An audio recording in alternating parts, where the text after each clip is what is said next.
Hey everybody, this is a real quick video. In case you have a JBL Tuner 2 wireless Bluetooth speaker radio and you need to do a hard reset to the factory default settings on it.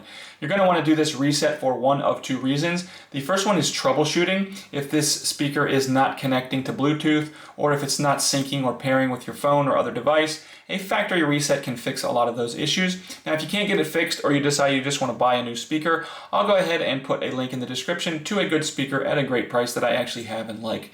But anyways, the second reason you might want to do this is if you just want to delete all of the presets, all the, everything off of it, all the pairing history, everything off of it in one fell swoop, so you can set this up like it's brand new. We can do this, it's really easy. We just need to first of all make sure that this speaker is turned on, and once it's turned on, we're just going to find the number one preset and the Bluetooth button. They're right over top of each other. We're just going to press and hold both of those buttons. Press preset 1 and Bluetooth for more than 10 seconds, and after those 10 seconds or so, the speaker will turn off and then automatically reboot into its factory default settings. You can go ahead and set this up like it's a brand new speaker.